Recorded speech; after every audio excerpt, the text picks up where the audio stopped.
Hello everybody, I am Z3KO Trinity. Let me pull you guys a little closer. That's right, I want to hear you breathe. That's not creepy at all. I want to apologize for the last video. I was uploading a video to my gaming channel, and when I upload a video and go live, my internet is like pulling itself. My internet feels like it's being raped, and it, curls up into a defensive little ball. So I had to go to my internet.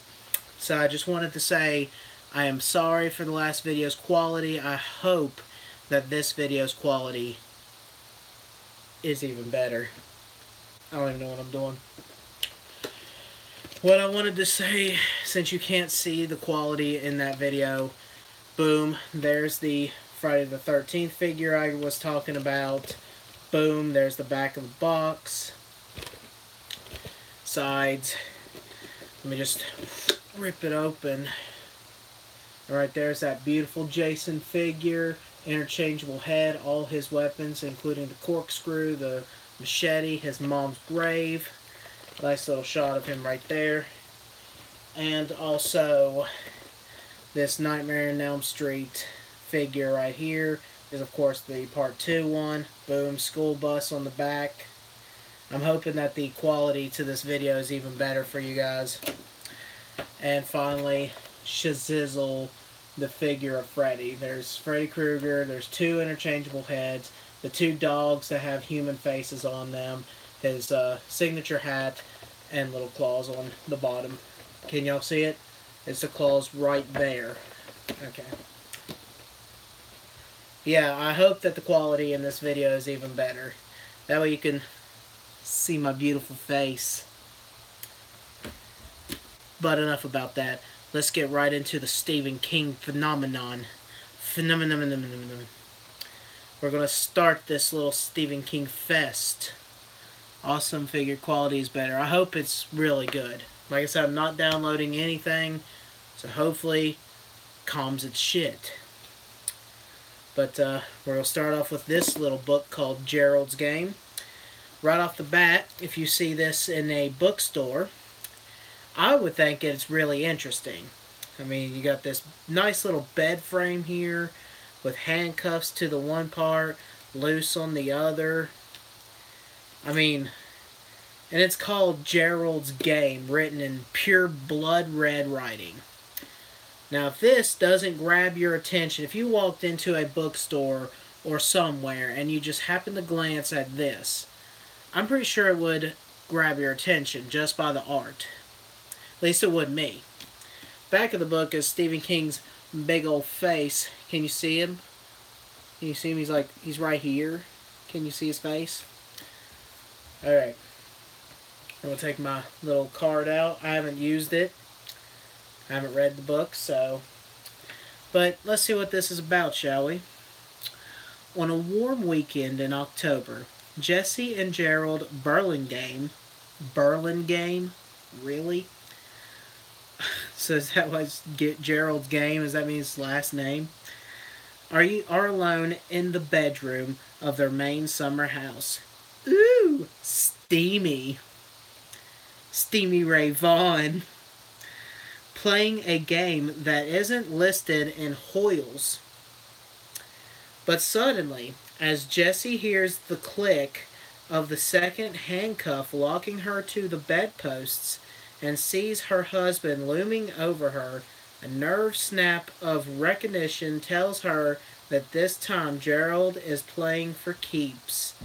Woo! Is this 50 Shades of Grey? Her next move is furious, violent, and she is shocked to discover deadly. Giving up control is scary enough. It is terrifying when there is no one left to give it to. So, was that able to grab your guys' attention? Did that just pull you guys in and go, oh, this seems like a good story. I think I should read this one. Did you have that look on your face? I think you should read this one with that robotic voice. I think I'm going to read this book.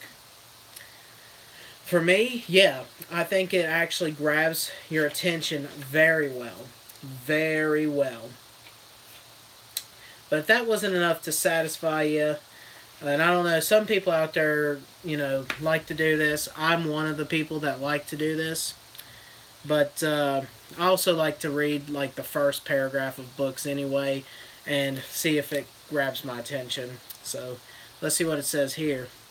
Jesse could hear the back door banging lightly. Is this a porno? Randomly, in the October breeze blowing around the house, the jam always swelled in the fall, and you really had to give the door a yank to shut it. This time they had forgotten. She thought of telling Gerald to go back and shut the door before they got too involved, or that banging would drive her nuts. Or drive his nuts. Then she thought how ridiculous that would be given the current circumstances. It would ruin the whole mood. What mood? Question mark. Question Steve. Why has it got to be question mark? I mean, couldn't it have been like question Jacob? Or question Ricky? Why does it have to be called question mark?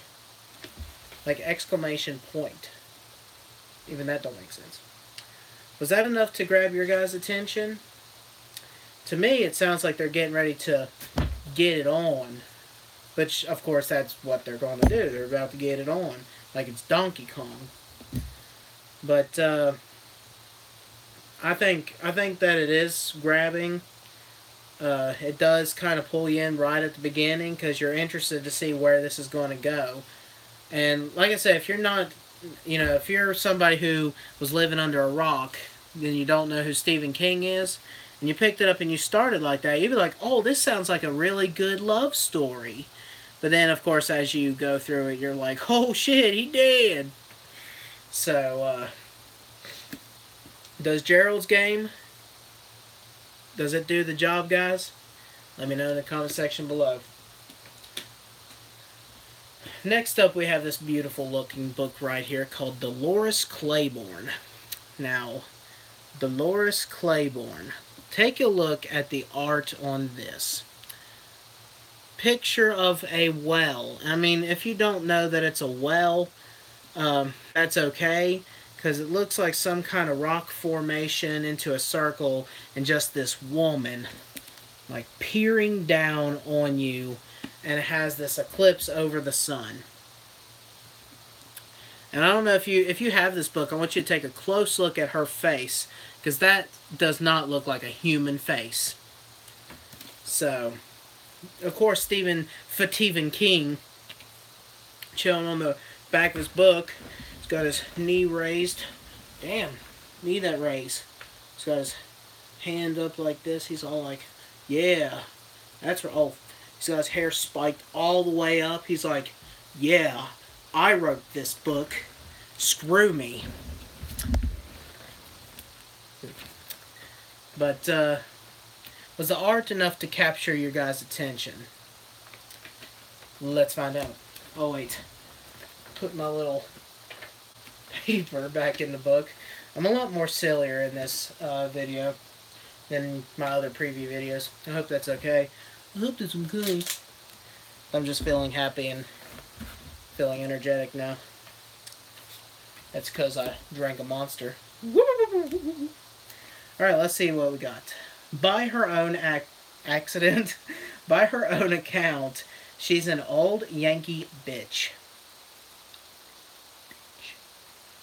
Dolores Claiborne, foul temper, foul mouth, foul life. Folks on the little tall island have been waiting 30 years to find out just what happened on the eerie dark day her husband, Joe, died. The day of the total eclipse. The police want to know what happened yesterday when rich, bedridden Vera, the people in the town are wondering something that happened 30 years ago, but the police want to know what's happening today, Dolores. Like, what have you been doing today, Dolores? Dolores. That's right. You guys are just going to have to take a look at King while I read. The police want to know what happened yesterday when rich, bedridden Vera Donovan, the island's Grand Dame Sans Mercy, Grand Dame Sans Mercy, and Dolores' long employer died suddenly in her care. Dolores, what have you been doing? With no choice but to talk, Dolores Claiborne talks up a storm. Everything I did for love, she says. And the spellbinding novel is at once her confession and her defense. Given a voice as compelling as any in contemporary fiction, her story centers on a disintegrating marriage, molten core, where the mind's unblinking eye becomes huge with hate and a woman's heart turns murderous. That's beautiful right there. That's some good writing. I really like that. But was that enough to really pull me in? It's very interesting. It does kind of make me wonder about this Dolores and why she's killing these people and openly admitting that she's killing these people. So it sounds really good to me, which of course I've seen the movie. I have not read this book, but I'm going to. I know. Jacob, you always say you're going to. Well, when the fuck are you? Someday. But let's go to the first page. We got, what did you ask, Andy Bissett? Do I understand these rights as you've explained them to me? Gory. What makes some men so numb? You never mind. Still, you're jawing and listening to me for a while. I got an idea. I got me an idea. You're going to be listening to most of the night, so you may as well get used to it. That's the voice that I'm getting to this so far. Coss, C-O-S-S, I understand what you read to me. Do I look like I lost all my brains since I seen you down to the market? That was just Monday afternoon, in case you lost track. Slap, slap. I told your wife would give you merry hell about buying that day-old bread. Pennywise.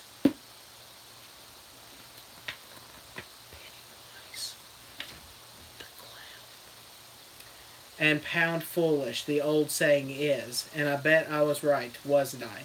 I understand my rights just fine, Andy. My mother never raised no fools. I understand my responsibilities too. God help me. Now, with that little bit of literature, and that really funny but yet awkward language that had to been spoken by C3K of Trinity, was that enough to really pull you guys into this book? I know I'm being silly, and if you're really looking at this video and wondering, I've never seen never read Stephen King, so, let me see, this guy seems to be advertising some books, jolly old jolly. So, yeah, was that enough to grab your guys' attention?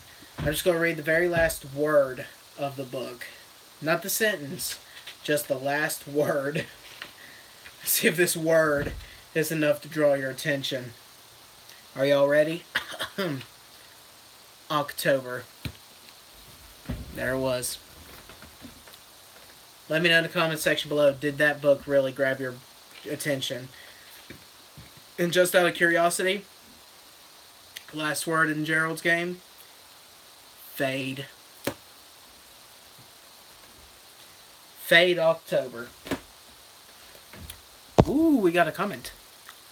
Awesome figure. Oh, I read that one. And what is the first Stephen King book should I read, and what was the first one I read? The very first one that I've ever read in my life myself was The Dark Tower, or not The Dark Tower, The Dead Zone. that was the first one that I started with. My mom read me a couple of the short stories and Everything's Eventual. That's technically the very first. But the very first one I read was The Dead Zone. The one I would recommend you to start off and read would probably be Pet Cemetery or Stephen King's It. Start off with his best novel first, okay? Start off with it. I know it's a big book, 1,000-some pages, but trust me, such a good story. Or if you want something small, like just a 300 or less page book, I would recommend Misery. Very recommended. Next up, let me shove this little piece of paper back in Dolores Claiborne. Let me just open Dolores here. Open them legs. Excuse me. Alright, next up we got Nightmare and Dreamscapes. Look at the size of this book. Nightmare and Dreamscapes is a short story collection by the same picture of Stephen King.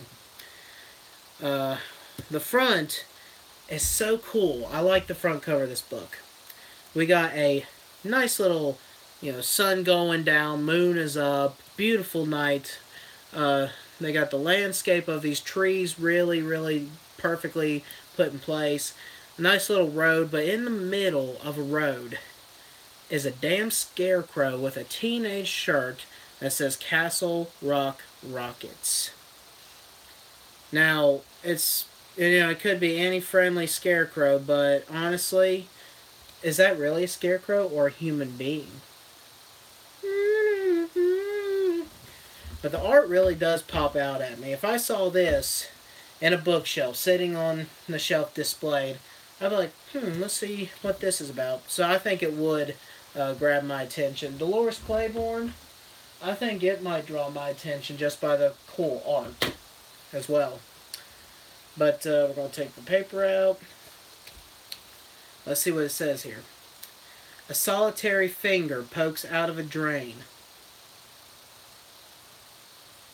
Novelty teeth turn predatory. By the way, the finger out of the drain story was the first short story I read by him out of this book. And it was very, very terrifying to me the first time that I read it. A long, long time ago, I went camping, and this was the first time I ever heard of Stephen King. But my cousin, we were telling campfire stories, scary stories, and he told the story of the finger in the moving finger in this book. And then he admitted that it was by Stephen King, so that's a little interesting fact. But anyway, novelty teeth turn predatory.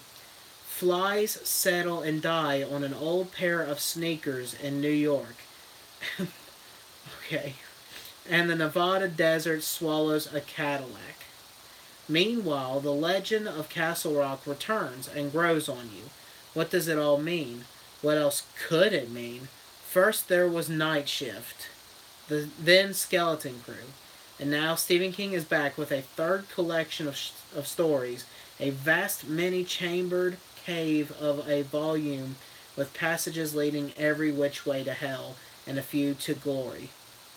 The long reach of Stephen King's imagination and the no-hold-barred force of his storytelling, and I think the rest of it is basically all about the Kingmaster himself. So with that little short paragraph to kind of introduce a few of the stories, was that enough to really pull you in?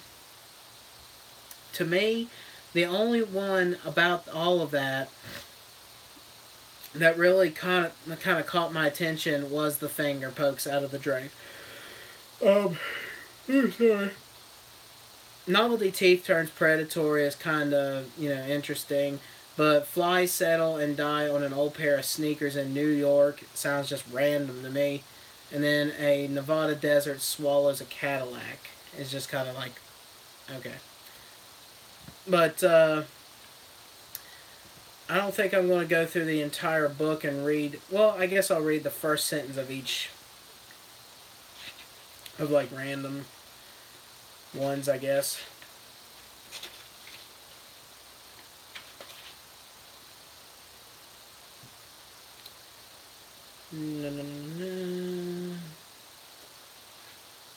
I guess Dolan's Cadillac is the first. Alright. I waited and watched for 7 years. I saw him come and go, Dolan. So is that first sentence enough to catch your attention? We'll add one more. I watched him stroll into fancy restaurants dressed in a tuxedo, always with a different woman on his arm, always with his pair of bodyguards bookending him. Was that enough to really grab your attention right off the bat for the first story of the book? I don't really think so. I think what I did was, the last time I did a collection, I just based it off the name of the short stories. So I think that's what I'll do. So here we go. We're just going to listen to the name of the stories and see if these stories sound like they would interest you. Dolan's Cadillac. The end of the whole mess. Suffer the little children. The Night Flyer, which was an okay movie, I guess. Not one of my favorite Stephen King movies. Suffer the Little Children does kind of sound a little interesting. Popsy. It Grows on You. That sounds kind of interesting. Chattery Teeth. Dedication. The Moving Finger. That sounds like a dirty movie to me. Dirty movie, dirty horror flick. Sneakers. You Know They Got a Hell of a Band. Doesn't sound like horror to me. Home Delivery. Now that sounds like another porno. Rainy Season. My Pretty Pony. There's a story for El Manuel. Sorry, Right Number. By the way, have you guys seen that Twilight Zone episode of Sorry, Right Number? Perfectly done. Perfectly done. The 10 O'Clock People. That sounds really interesting. Crouch End. The House on Maple Street. The Fifth Quarter. The Doctor's Case. Ugh. Omni's Last Case. So we got the Doctor's Case, and then following his is Omni's Last Case. Head Down. Brooklyn August. Notes. And that's it. So did the names of these stories make you want to pick up this book? I've seen, there's a actual movie with a bunch of short stories based on Stephen King's. I think it is called Nightmares and Dreamscapes. And it has quite a few of the stories in here as some of the episodes. So I do know that a lot of these are really good. And I guess I'm ready for bed myself. But they are really good. And I would honestly want to read this. But out of the 3 books, which one of these do you think caught your attention the most? Let me know in the comment section below and tell me which one wins out of all 3 of these books that caught your attention. Any upcoming horror movies coming out in 2018 that you're looking forward to? None that I know of. Hemingway J thinks that Dolores is the most interesting. Gerald's Game, my friend read it and he recommended it to me. Yes, Gerald's Game is a really good movie on Netflix. And I'm sure the book is probably more or, just as good as the movie. But if you're kind of skeptic and want to read you want to read the movie, like get the subtitles going on there and, But if you want to read it, yeah, I would start with Gerald's Game.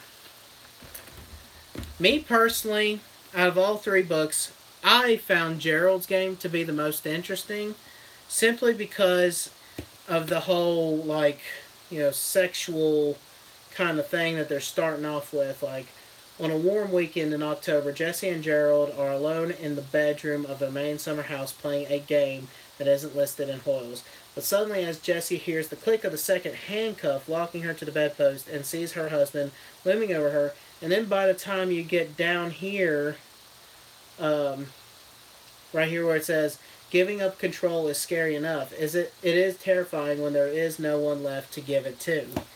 So that kind of piqued my interest a lot for the story. But that's just my opinion. And if people say, Nightmares and Dreamscapes is, that's fine. I like all Stephen King books. But that was another episode of Stephen King Previews. I hope you guys enjoyed it, had fun, and laughed a little, and learned a little. Probably not. But I think what I'm going to do is, we're getting down to where we're almost finished with all of the books for the previews. Do you guys still want me to do 3 books, or do you want me to cut it down to 2, so that way I can kind of make the videos last a little bit longer? That's up to you guys. Thank you so much for watching. I'm Z3KO Trinity, and I guess...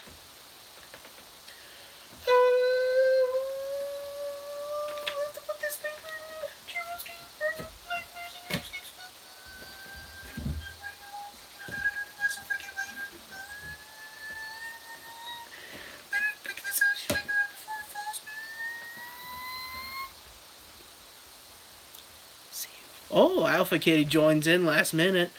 Or if she's been watching, I don't know. My mom couldn't even finish Gerald's game. I want to read it now. Why, she was too scared of it, or... But,